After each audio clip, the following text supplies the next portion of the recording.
Hi everyone, welcome to form fill up YouTube channel. রাজ্যে শস্য বিমার নতুন আবেদন অলরেডি শুরু হয়ে গেল। এখানে চাষি ভাইদের ফসলের ক্ষতিপূরণ পাওয়ার জন্য তাড়াতাড়ি ফর্মটি জমা করুন। এখানে খারিফ সিজনের ধান সহ বিভিন্ন খারিফ ফসলের জন্য শস্য বিমার আবেদন শুরু হয়ে গেল। এই ফর্মটি ফিল আপ করার জন্য তোমাদের কি কি প্রয়োজনীয় কাগজপত্র লাগবে, কিভাবে তোমরা ফর্মটি ফিল আপ করবে, কোথায় ফর্ম পাবে, কোথায় জমা দিবে, তার A to Z সব রকম আপডেট এই ভিডিওর মাধ্যমে প্রোভাইড করা হচ্ছে। যারা এই চ্যানেলে নতুন, এই রকম ইনফরমেটিভ ভিডিও সবার আগে দেখার জন্য ফর্ম ফিল আপ ইউটিউব চ্যানেলটি সাবস্ক্রাইব করে সাথে থেকো এবং ভিডিওটি ইনফরমেটিভ মনে হলে একটি লাইক দিয়ে যেও।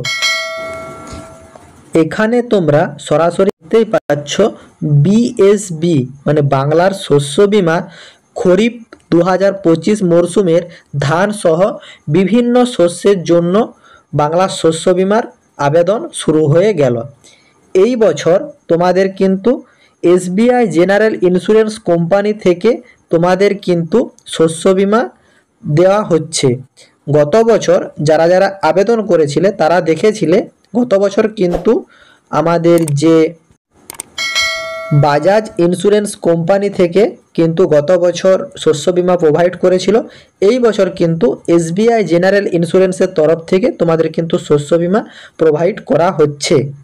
এখানে তোমাদের আবেদন করার জন্য সর্বপ্রথম কৃষকের নাম এইখানে তোমরা উল্লেখ করবে। দেখো, এই ফর্মটি তোমরা বাংলাতেও ফিল আপ করতে পারো, নতুবা ইংরেজিতেও ফিল আপ করতে পারো, কোনোরূপ সমস্যা নেই। যেটাতে তোমরা কমফোর্টেবল সেটি দিয়ে তোমরা ফিল আপ করবে। তারপর কৃষকের পিতার নাম, মাতার নাম, বা যদি বিবাহিত মহিলা হয়ে থাকে স্বামীর নাম, যে কোনো একজনকার নাম এখানে উল্লেখ করবে। যার নাম উল্লেখ করবে এখানে ঠিক চিহ্নটি দিয়ে দেবে। তারপর কৃষকের বয়স এখানে উল্লেখ করবে। কৃষকের জেন্ডার ছেলে না মেয়ে সেটা তোমরা এখান থেকে ফিল আপ করবে। তারপর কৃষকের ভোটার আইডি কার্ডের নাম্বার এখানে উল্লেখ করবে। তারপর জাতি, জেনারেল হলে জেনারেল, তফসিলি জাতি হলে তফসিলি জাতি, তফসিলি উপজাতি হলে উপজাতি, ওবিসি হলে ওবিসি, তোমরা যে ক্যাটাগরির ভিতরে সেটিতে তোমরা টিকমার্ক ক্লিক করবে। তারপর কৃষকের মোবাইল নাম্বার এখানে উল্লেখ করবে এবং আধার কার্ডের নাম্বার এখানে ফিল করবে। তারপর কৃষকের বসবাসের ঠিকানা, মৌজা বা গ্রামের নাম এখানে ফিল করবে। তারপর কৃষকের গ্রাম পঞ্চায়েতের নাম এখানে ফিল করবে। তারপর কৃষকের ব্লক, কোন ব্লকের আন্ডারে তোমাদের বাড়ি সেই ব্লক উল্লেখ করবে, জেলার নাম উল্লেখ করবে। কেসিসি কৃষক বন্ধুর যে আইডি, সেই আইডি যদি থাকে তাহলে ইয়েস করবে, নতুবা নো করবে। যদি থাকে তার নাম্বার এখানে পুট করে দেবে। তারপর বীমার জন্য প্রস্তাবিত ফসল এবং জমির বিবরণ এইখানে তোমাদেরকে ঠিকভাবে কিন্তু ফিল করতে হবে। অধিসূচিত ফসলের নাম মানে তোমরা যে ফসলের জন্য বীমা করছো সেই ফসলের নাম তোমরা এখানে উল্লেখ করবে। আমি সাপোজ একজনকার করছিলাম যেটা, সেটা ধানের জন্য লিখে দিলে। তারপর অধিসূচিত এলাকা মানে যে এলাকাতে তোমার ফসলটি বর্তমানে চাষ করা হয়েছে সেই ব্লকের নাম এবং সেই গ্রাম পঞ্চায়েতের নাম উল্লেখ করবে। মানে তোমাদের জমিটা যেখানে আছে সেইটা কোন ব্লকের কোন গ্রাম পঞ্চায়েতে সেটা উল্লেখ করতে হবে। এবং জমির মৌজা নাম্বার ও জেএল নাম্বার এখানে ফিল আপ করবে। খতিয়ান নাম্বার দেবে, দাগ নাম্বার দেবে। বীমার জন্য প্রস্তাবিত কত একর জায়গা আছে, কত একর জায়গার উপর তুমি বীমাটা করছো সেই জায়গাটা দেবে। এবং যে জমিটাতে তুমি চাষ করেছো সেটা কি তোমার নিজস্ব জমি, না ভাগ জমি, না ভাড়া নেওয়া জমি, সেটা তোমাকে এখানে লিখতে হবে।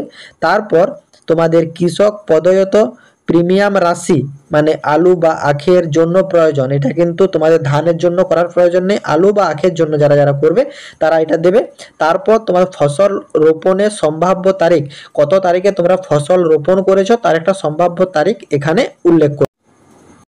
এখানে যদি তোমাদের অধিসূচিত ফসল ধরো একটি ফসলে মানে ধান উল্লেখ করেছো, ধানের ধরো বিভিন্ন মৌজাতে আছে, তাহলে তোমরা এখানে ধান উল্লেখ করবে। পরবর্তীকালে আবার ধান কথাটি উল্লেখ করে অন্য যে মৌজায় আছে, দাগ আছে, খতিয়ান আছে সেগুলি সব ফিল করবে।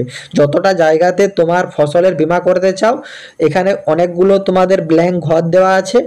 মৌজা যে নাম্বার আলাদা হলে সেভাবে দিয়ে দিয়ে সব যতটার বীমা করাবে ততটা কিন্তু উল্লেখ করবে। না হলে যতটুকু উল্লেখ করবে সেইটুকুনেরই বীমা হবে, অন্যটার কিন্তু তোমরা বীমার টাকা পাবে না। তারপর এখানে দেখতেই পাচ্ছ যে কৃষকের ব্যাংকের বিবরণ, আধার সংযুক্তি ব্যাঙ্ক অ্যাকাউন্ট নাম্বার দেবে, মানে এমন ব্যাঙ্ক অ্যাকাউন্ট নাম্বার দেবে যেটাতে আধার লিঙ্ক করা আছে, মানে তোমাদের ব্যাংকের কেওয়াইসি কমপ্লিট করা থাকতে হবে, সেরকম অ্যাকাউন্ট দিতে বলা হয়েছে, যাতে তোমাদের পেমেন্ট তোমার অ্যাকাউন্টে ঠিকঠাকভাবে চলে আসে। এইখানে কৃষকের পাসবইয়ে যে নাম আছে সেই নাম দেখে এখানে নাম ফিল আপ করবে, যে ব্যাংকে অ্যাকাউন্ট আছে সেই ব্যাংকের নাম ফিল আপ করবে, কোন ব্রাঞ্চের ব্যাংক সেই ব্রাঞ্চের নাম উল্লেখ করবে, অ্যাকাউন্ট নাম্বার উল্লেখ করবে, আইএফএসসি কোড উল্লেখ করবে, অ্যাকাউন্টের ধরন সেভিং অ্যাকাউন্ট না কারেন্ট অ্যাকাউন্ট সেই অ্যাকাউন্ট তোমরা এখানে ফিল করবে। তারপর তোমাদের এই ফর্মের সাথে কি কি ডকুমেন্টস দিতে হবে সেটা আমি তোমাদের পরে আলোচনা করে দিচ্ছি, তার আগে ফর্ম ফিল আপের সম্পূর্ণ পদ্ধতিটি দেখে নাও। এখানে যে কৃষক ফর্ম ফিল আপ মানে যে কৃষকের জন্য শস্য বীমা করা হচ্ছে সেই কৃষকের সই করবে অথবা হাতের ছাপ দেবে এবং বাড়ির বা গ্রামের কারো একজনকার সাক্ষী দেবে এবং এটা মানে পরিচিত কোনো ব্যক্তিরই দিবে। তারপর এখানে প্রাপ্তি স্বীকারের ফর্মটি ফিল আপ করবে, যে বা যিনি এই ফর্মটি ফিল আপ করছো শস্য বীমা তার নাম এখানে উল্লেখ করবে, তার পিতার নাম স্বামীর নাম বা অভিভাবকের নাম এখানে ফিল করবে, তারপর গ্রাম পঞ্চায়েতের নাম এখানে ফিল আপ করবে, ব্লকের নাম ফিল আপ করবে, জেলার নাম ফিল আপ করবে। তারপর আর কিছু করার প্রয়োজন নেই, বাকি এখানে যেগুলো আছে এগুলো কিন্তু অফিস ইউজের জন্য। তারপর দেখো এই আবেদনপত্রের সাথে তোমাদেরকে কিছু ডকুমেন্টস অ্যাটাচ করতে হবে। কেওয়াইসি যদি থাকে কেওয়াইসির সে নথি দিতে হবে, ভোটার আইডি কার্ড দেবে, আধার কার্ড দেবে, পাসবইয়ের এক কপি জেরক্স দেবে যেখানে অ্যাকাউন্ট নাম্বার উল্লেখ করা থাকবে। তারপর তোমাদের খতিয়ান পর্চা নম্বর পাট্টা দলিল এই সবের এক কপি করে জেরক্স তোমাদেরকে কিন্তু দিতে হবে আবেদনপত্রের সাথে। দেখো বাংলার শস্য বীমা খরিফ 2025 বাংলার শস্য বীমা প্রিমিয়ামের পুরো খরচ দিচ্ছে রাজ্য সরকার। এখানে তোমাদের উল্লেখ করেছে বিমা বা যোগ্য ফসল বিমা করার সময়সীমা, এটা তোমরা দেখে নাও। ধান চাষের জন্য যারা বিমা করবে তারা কিন্তু 30শে সেপ্টেম্বর 2025 নাগাদ আবেদনপত্রটি কমপ্লিট করে দেবে এবং ভুট্টা চাষের জন্য যারা আবেদন করবে তারা কিন্তু 31শে আগস্ট 2025 পর্যন্ত আবেদন করতে পারবে। এখানে তোমাদের প্রিমিয়াম দেখতে পাচ্ছ, বাংলা শস্য বীমা প্রিমিয়ামের পুরো খরচা দিচ্ছে রাজ্য সরকার। বিমা যোগ্য কৃষক এখানে দেখো উল্লেখ করে দিয়েছে সমস্ত কৃষক যারা বর্তমানে মরশুমে বিজ্ঞাপিত এলাকায় বা বিজ্ঞাপিত ফসল চাষ করছেন বা করবেন তারা সকলেই খরিফ 2025 মরশুমের বাংলা শস্য বীমার আওতাভুক্ত হতে পারেন, মানে সবাই কিন্তু অ্যাপ্লাই করতে পারবে এবং কৃষকের নিম্নলিখিত নথির কপি দিতে হবে। মানে তোমরা আগে যে দেখালাম আবেদনপত্র তার সঙ্গে যেসব ডকুমেন্টসগুলো দেখালাম এগুলো সব তোমাদেরকে কিন্তু জমা করতে হবে। এরপর আসি ফর্মটি জমা করবে কোথায়, ফর্মটি নেবে কোথায়। দেখো তোমার এলাকার নিকটবর্তী যে কিষাণ মান্ডি আছে সেই কিষাণ মান্ডিতে গিয়ে যোগাযোগ করো, নতুবা তোমার এলাকার যে কৃষি অফিস আছে কৃষি অফিসে যে যোগাযোগ করো, নতুবা এডিও অফিসে যোগাযোগ করো। অনেক সময় দেখবে গ্রাম পঞ্চায়েতে বীমা অধিকারীর খান থেকে কিন্তু ক্যাম্প বসানো হয়, সেই ক্যাম্পে গিয়েও তোমরা আবেদনপত্রটি পেয়ে যাবে। তাছাড়া এখন মানে আমাদের পাড়া আমাদের সমাধান বলে একটা কিন্তু ক্যাম্প অনুষ্ঠিত হচ্ছে দুয়ারে সরকারের মতন, সেই ক্যাম্পেও কিন্তু বীমা কোম্পানির অধিকারীরা উপস্থিত থাকছে, সেইখান থেকেও গিয়ে তোমরা কিন্তু আবেদনপত্রটি সংগ্রহ করতে পারো।